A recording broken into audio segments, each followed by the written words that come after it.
Shout out Beware.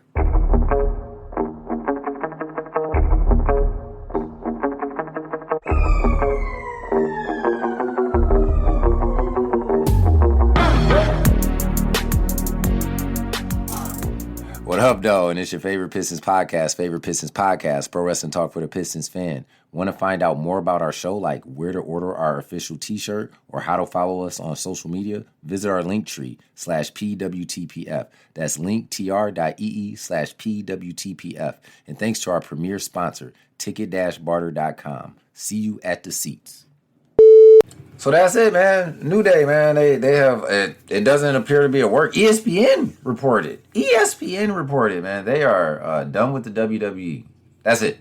Always got to shout out Xavier Woods. He's one of the few wrestlers with his PhD. Yeah, so I got to shout out my doctoral brethren. Everybody knew who the New Day were. They entrusted them. I mean, you got to think they selling the booty-oles, right? Pause. They're throwing out the pancakes, right? Like in the fresh from their hand to somebody's mouth. Pause. My goodness. But that's something to think about. Think the New Day were so over that they would come out with pancakes, throw them in the crowd, and people would eat them. Nobody asks, is it milk in these? Are these protein pancakes? Nobody asks any questions. I love the New Day, but that's nasty. That's just nasty.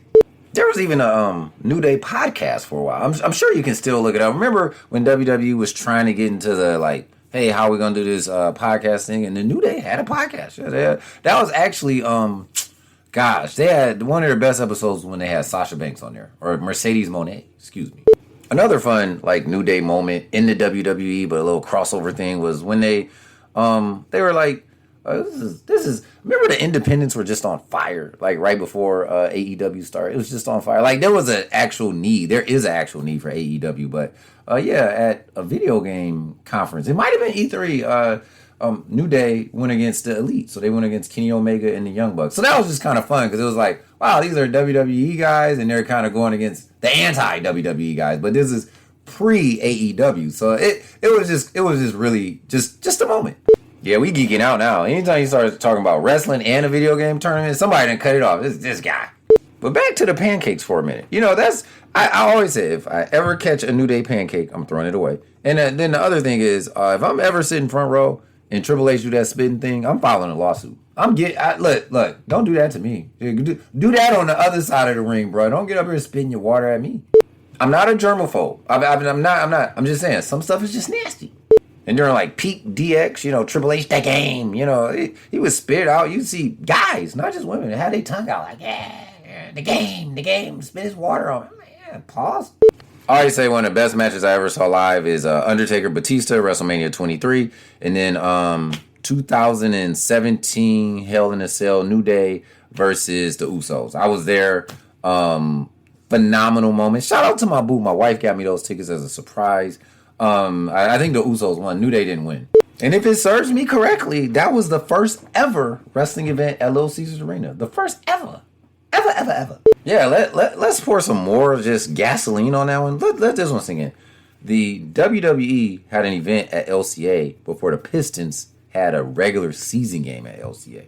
See, you don't get facts like that anywhere. Any other podcast, you don't get stuff like that. So there's the uniqueness of being the Fabulous Freebirds, a tag team, but there's three people in the tag team, right? And for a while, the WWE was cooking. I don't know if they were doing a little test to see if they would bring a trios title like AEW has, but they had the Wyatts, they had the Shield, they had the New Day. So yeah, and then the Usos could have easily paired any of their relatives, right? And I know you're like, why you gotta make it about race? But I'm just saying, having three black guys sticking together, having each other's back. And all of the moments were completely organic. I'll just go backwards a little bit. So when I think about them, I think the three biggest moments, three going down to one. I'm organized this time. For the long-time listeners, you never organized. I'm organized this time. They hosted WrestleMania. They hosted WrestleMania, I want to say 33? Yeah. April 2nd, 2017. And the moment in that was when the Hardys came back. And they were like, hey, we need to make this match better. And everybody's like, who? And then that Hardys music hit. Oh, my goodness. LOD pop. Pause. The other thing is September 13th, 2021. Biggie, I mean, sometimes you're trying to pop a rating, pause, and it's good. He gets on Twitter. I was on Twitter at the time. He's like, yo, I'm cashing in tonight because he had the Money in the Bank. Everybody's like, what? What? And then we get to the very end of the show, and I'm like, man, was he fading or whatever? And Bobby Lashley, the almighty Bobby Lashley, right? He'd just be, I can't remember. Bobby Lashley had a match, though. And you hear that music hit, and it's like, yo. And then the best part is New Day, again, organic. Like, we got each other's back. They come down, they celebrate with him. They're emotional in the ring. I'm like, yo, that was so dope. Because the match might have only been like 2 minutes maybe, but Lashley and Big E, man, they're just professionals. They know how to draw in the crowd. So again, LOD pop, pause. And then April 7th, 2019, Kofi Mania, Kofi, Daniel Bryan. I mean, it's just completely just, it's my all-time, hands down, greatest WrestleMania moment ever. And I'll stand on that until something else greater happens. But I'm just saying, like, just where we came from Hell in a Cell in February. And when you saw Kofi in the match in Hell in a Cell, I mean, no, not Hell in a Cell, Elimination Chamber, Elimination. Somebody gonna get her. You don't know the difference between Elimination, Ellen? No, I don't. I just have a wrestling podcast and I got 200 episodes. I don't know what I'm talking about. But yeah, man, like I was saying, the ending of that Elimination Chamber match was crazy because it just started the movement. It was you had Daniel Bryan who he can definitely put on a show, right? From the Shawn Michaels tree of like training and stuff like that. And then you just got, during the match, just completely organic movement where people were like, Kofi could do this, right? I don't know. And I think originally that was supposed to be Mustafa Ali, right? That was supposed to be Mustafa Ali, and Kofi takes his spot. And that's the great thing about wrestling. Like, it just completely blurs the line between real and fake. And I get personally cracked out on, like, was that real? Was that fake? And just pushing this character towards WrestleMania and then him capturing it. The classic photo with MVP and Shad Gaspard just hugging each other, crying in their bar while they watch WrestleMania. I'm in my living room. My wife is 9 months pregnant, and I'm going crazy. I'm going ham. I'm like, yo, Kofi just won the title, and it meant something. Like, it wasn't like a charity. Here you go. And then the not so famous, but famous. I mean, I respect them because they were company guys. And they like, just, look, we're going to ride or die with our brand. And so, you know, the debut of SmackDown on Fox, Kofi loses the title, Brock. He's like, yo, I never heard anything where he's like, oh, he's complaining or anything like that. He's like, yo, this is my team. This is what they want me to do. I'll ride with it. I love the actual heel turn, the process of where Big E came back. He was talking on the mic and everything. It just didn't ever go anywhere. But, I mean, even in that moment, they were able to get some real heat. Like I remember the next week, they came out, the crowd booed so much they couldn't even talk. Like, that's the type of heat that you want. And then I got to give a hella honorable mention to, like, during the pandemic when they were just filming at the Performance Center. Remember, they, Big E and, I think it was Big E and Kofi, they were the ones that, like, do the Colin Kaepernick, take a knee, put the black fist up, and nobody said nothing. They didn't get reprimanded and they were selling merch with that photo, like, off of Shop WWE. So, I mean, yeah, like, just some of my favorite guys just from my fan perspective. Like, that was dope. That's like one of those regrets I have, right? Where it's like, oh, I don't need to spend $30 on this t-shirt because they were selling it, like, through their, like, I don't know, one of their, like, personal organizations. And now I'm like, dang, I should have got that shirt. Like, what the other one that I'm, like, as I'm looking at videos is they had an NDR shirt, New Day Rocks, and it looked like the Wolfpack shirt. I'm like, dang, I should have took one of them 20% off, you know what I'm saying? Retrospectively. Hi, I'm Matt, and I'm a Pistons fan. And this is my Uncle Drew. Drew. Sorry, dude, I'm watching wrestling. Okay. Actually, hey, do you know that there's a podcast for fans of pro wrestling and the Pistons? Oh, you talking about pro wrestling talk for Pistons fans? Yeah, with Doc Joe Brown. How'd you know about it? I'm listening to that right now, too. Are you listening to me at all? Drew. I'm listening to Pro Wrestling Talk for Pistons fans on Spotify, Apple Podcasts, and all other major podcast apps. Know your role, Matt. Love that drop. I always appreciate those guys for doing that. I don't even talk to them anymore because I'm not on Twitter and they're not in the Discord. But, man, that is my favorite drop for this show. And that's no shade. I appreciate all the drops that I've received. Also, man, I really appreciate all the new listeners. The downloads for this show are, like, through the roof. We've had more episodes this season. I think we're on 44 or 45 than we've ever had for any season. And I think we found our groove. Like when I say we, my wife allows me to record this in my free time, right? So we've definitely found our groove, like how I want the show, the outlook, and everything like that. So, yeah, I just want to say we're looking for sponsors, right? You can find sponsorship opportunities in our link tree. So what should we talk about with the Pistons? I mean, nothing going on. They're just in the playoffs, round one. Game 7 at LCA. What the Man, I used to pray for times like this. I was at Game 5 at LCA on Wednesday night. Actually, shout out to the What Up Though podcast. It's WDUPDOE. What Up Though. So it's not like what WHAT is What Up Though, right? One of the original Detroit podcasts. They date back like almost 10 years. Probably longer than 10 years or whatever. But yeah, they had me on there like fresh off of Game 5. And yeah, we was just talking about basketball. So check out their latest episode. It's called Pistons Talk for Pistons Fans or something like that.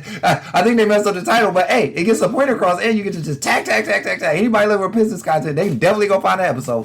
But the big thing that I took away from Game 5 was like for the first time, it was in the third quarter-ish, somewhere around there. It was phenomenal. I'm glad I could say I was there when Paolo and K just dueled it out. And luckily, K was on the upside of this. But it felt like there was one point in that game where it felt like finally the mental edge has shifted. It felt like Orlando had the mental edge the entire series, and now it was something like a little they were like dust up or something like that, and I was like, yo, Orlando looks scared. Like even though Paolo was still on the run, I was like, it feels like we finally have the mental edge. Like you just feel the energy in the building, and that is big. Like that's why I always say you can't just trust stats. Like for instance.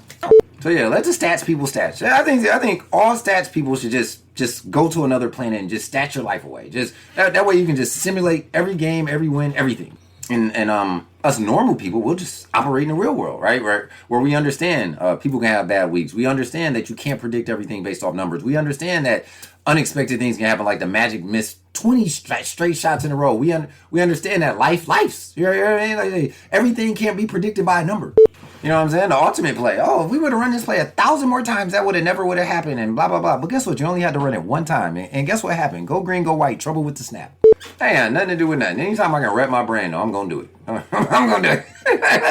That's just the immature side of me. I'm sorry. Congratulations to former Piston Andre Drummond, man. The 76ers just beat Boston in Boston, right? So stay awake, black man. All right, you see that, Pistons? Stay awake, man. It ain't done. Hey, job's not done.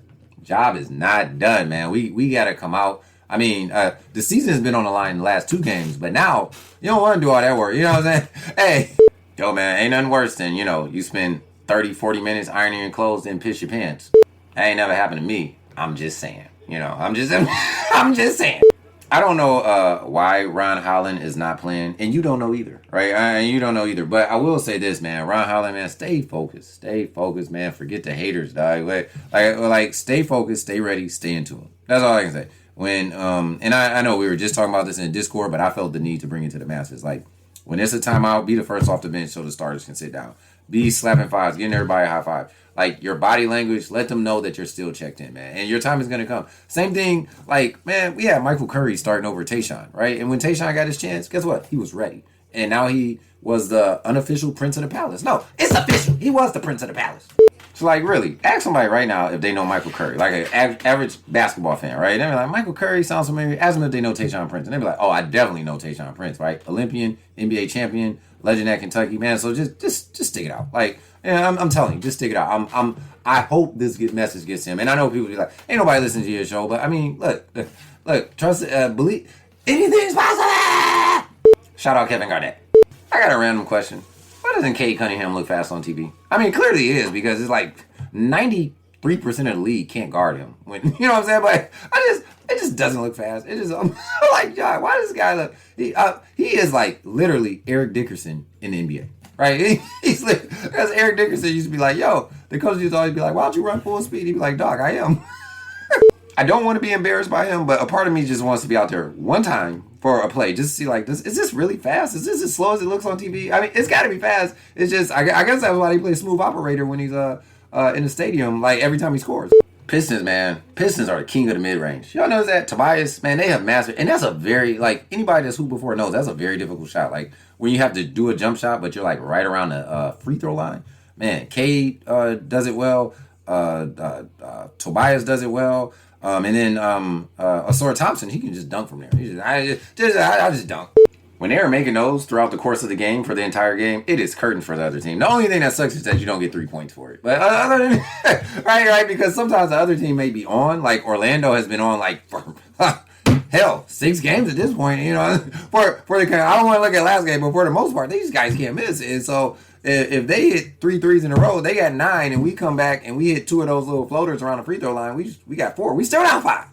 It's April in the D, man. The city gonna be lit. The city gonna be lit tomorrow because Tigers are in Sunday Night Baseball as well, man. So actually, y'all know I won't be at the game. Sorry, I gotta work. Like I said, everybody want to be the boss until they get boss problems. But I will. I'm just to do something. I'm just gonna go to the Tigers game because I just to be like I was downtown. I just be like, yo, I did go downtown when I got out of graduation, right? And some people are like, well, what time is graduation over, Doc? My graduation's in Grand Rapids, right? And I'm not graduating. I'm just saying the entity that I work for is in Grand Rapids. So there ain't no way. Even if it was over when the game started, it takes 2 hours to get back.